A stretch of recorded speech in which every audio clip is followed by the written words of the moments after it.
This is the contract of purchase and sale. It's 6 pages long and full of legal terminology that can be confusing, even if you've bought or sold a property before. I thought if I could find someone who was young and had never bought or sold a property before, had a short attention span, was easily distracted, and get them to understand this contract, then I could get anyone to understand it. Hi everyone, I'm Craig Veroni with RE/MAX Masters Realty. I was named one of the top 50 video influencers in real estate in North America for the past 2 consecutive years for the way I utilize video to sell my clients' homes and educate them as well. If you enjoy the content here, please consider subscribing to my channel, hit the thumbs up button for this video, and don't forget to hit the bell so that you can be notified the moment I have a new video out. I want you to be able to stay up to date on all the latest tips and insights into the Vancouver real estate market so that you can become an expert too. Okay, let's dive into it. Hi. Hi. What's your name? William. William, have you ever bought or sold a property before? No, I have. You have not? Yeah. So you've never seen a contract of purchase and sale before, is that right? Correct. Well, I am going to walk you through this contract. It's 6 pages long, but I'm going to walk you through from start to finish so that you understand it. Is that okay? Yeah.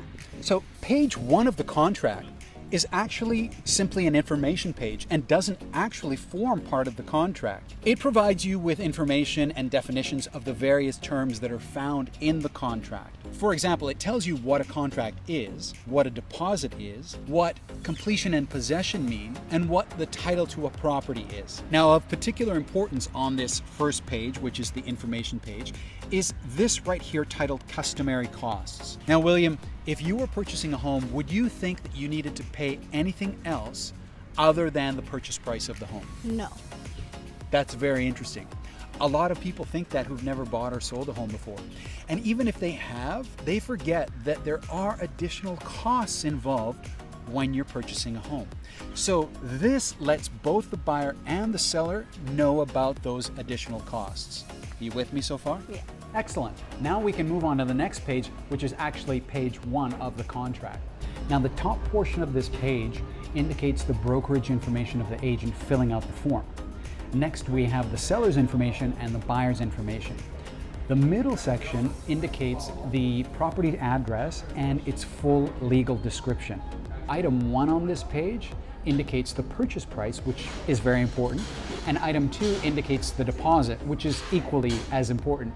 Now, William, would you know how much to put down as a deposit? No. Well, here in BC, it's typically 5% of the purchase price, but it could be higher if, for example, the buyer was wanting to signal to the seller that they were solid in terms of their finances. So page 2 of the contract explains the terms and conditions that the buyers and their agent have placed into the contract. Some typical terms and conditions would be subject to inspection, or subject to financing, or even subject to reviewing and receiving all of the strata documentation if it happens to be a condo or townhouse. Page 3 of the contract begins with item 4, and this is the completion date. That's the date the buyer and the seller mutually agree that the sale will complete at the appropriate land titles office. The buyer and the seller don't need to appear at the land titles office on that date because each of them will have engaged a lawyer or a notary for the conveyance of the property, and they will handle the transferring of title and submission of all the appropriate documents. How's the ice cream?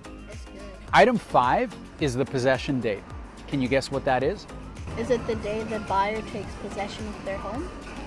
That's exactly right. This is really good. Item 6 is the adjustment date. Now this is the date that the buyer will assume and pay all the taxes, rates, local improvement assessments, and any other charges for the home.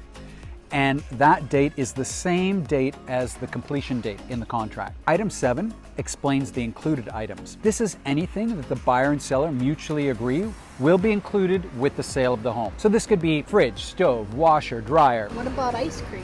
Definitely ice cream if the buyer and seller mutually agree. Item 8 is really important because it states that the home and all of the included items will be in substantially the same condition as when the buyer last viewed the home.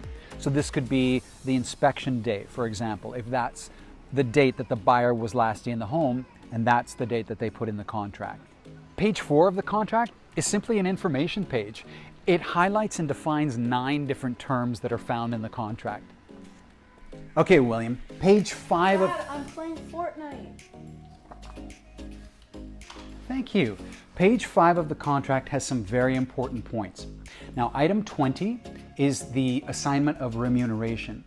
This highlights how the listing brokerage and the buyer's brokerage are to be paid per the listing contract signed by the seller. Item 20A is the restriction of assignment clause.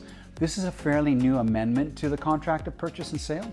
It states that the contract cannot be assigned to anyone else without written consent by the seller, and the seller is entitled to any profit of said assignment by the buyer or any subsequent assignee. Now, item 21 is the agency disclosure. This highlights what agency relationship the seller has with their agent and what agency relationship the buyer has with their agent. All right, you can go back to playing Fortnite. Hey, babe. Seriously? Wrong. We're on the last page. All right, item 22 on page 6 is titled Acceptance Irrevocable. This means that the contract is executed under seal and the seller's acceptance of this contract is irrevocable. For example, let's say there's a 5-day subject removal period where the buyer's doing their due diligence of inspection or whatever else may be in the contract. The seller cannot break this contract even if they receive another offer from another buyer. They are bound to this contract until the buyer either doesn't remove subjects and the deal collapses, or the buyer does remove subjects and then the deal is firm. Item 23 is spelled out in bold letters, all capitalized. This is a legal document. Please read the entire document and the information page before signing. And watch this video, of course. It really can't be made any clearer, can it, William? Yup. Item 24 is the offer acceptance time period. This is the period of time that the seller has to read and accept the contract or present a counter offer. Now, this is a very important term. Many agents out there are still under the impression that if the time period has lapsed, they can simply cross it out, put a new one in, and send the contract over to the other party. Do you think this would be okay? No, it's in the contract for a reason, right? Exactly. It's in the contract for a reason. The proper procedure, if the time period has lapsed, is for a new contract to be drafted with a new time clause and sent to the other party for their acceptance. And that brings us to item 25, which is the acceptance. This is where the seller writes the date of their acceptance of the contract and their signature.